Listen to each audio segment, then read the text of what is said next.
Magandang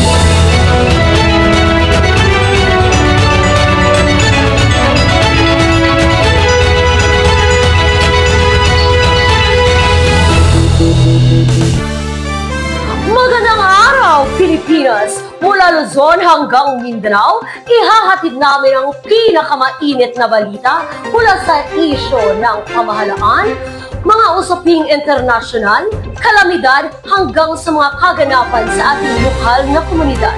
Ako si Jacqueline Spigaite, ang tagapaghatid ng balita sa lahat ng oras. At narito ang mga nagpapagang balita.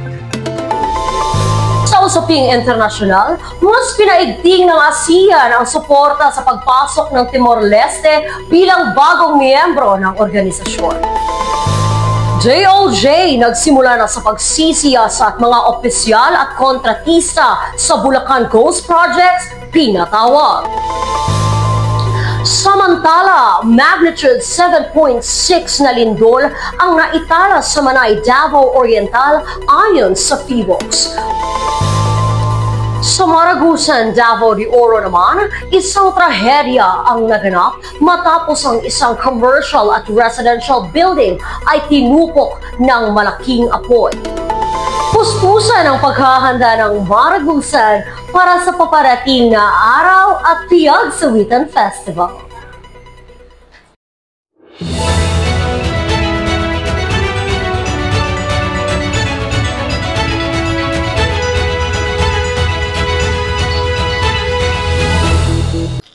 Sa usaping internasyonal, mas pinaigting ng ASEAN ang suporta sa pagpasok ng Timor-Leste bilang bagong miyembro ng organisasyon. Nico Palak, ibalita mo. Yes, Jackie, formal nang tinanggap si Timor-Leste bilang ika-11 kasapi ng ASEAN sa 47th ASEAN Summit sa Kuala Lumpur noong Oktubre 26, 2025. Tumalo sina Pangulo Jose Ramos Horta at punong ministro Sanana Gusmao sa paglanda ng Declaration of the Admission of Timor-Leste na sinaksihan din ni Pangulong Ferdinand Marcos Jr. kasama iba pang lider sa riyon. Matapos ang mahigpit isang dekadang aplikasyon mula pa noong 2011, tuluyan nang inaisama ang pinakabatang bansa sa Asia sa mga inisyatiba ng ASEAN, kabilang ang mas malawak na kooperasyon sa ekonomiya, seguridad at kultura. Iyan lamang ang tampok na balita sa ngayon. Balik sa iyo, Jackie.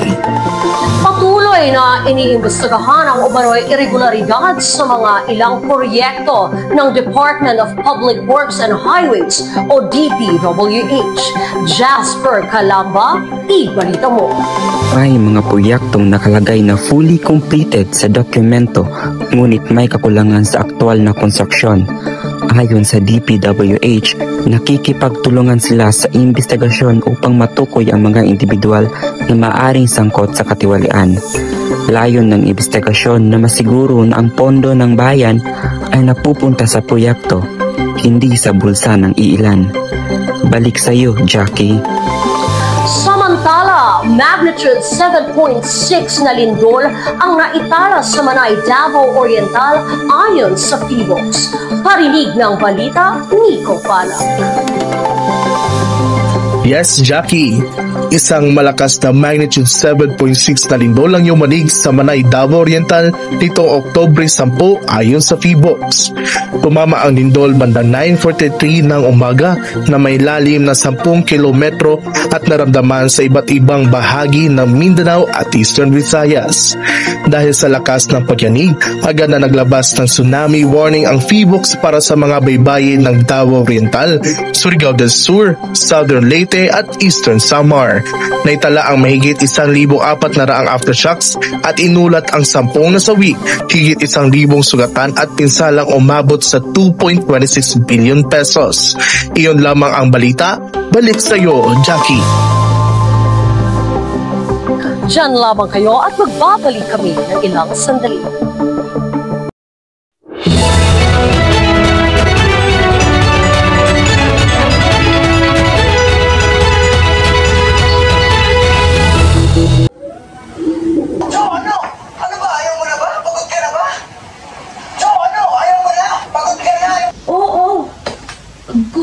Pagod. Good na ako. Pero sa totoo lang, eto lang ang consistent sa buhay ko. Kahit anong init, hirap, at mga problema ko sa araw-araw, lalo na sa school, eto lang kasama ko sa kung anong sitwasyon meron ako.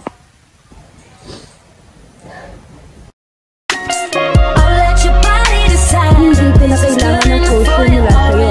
Hindi ko kailangan ng haggard sa harap ng maraming tao. Kung ano sila ako, eto yun.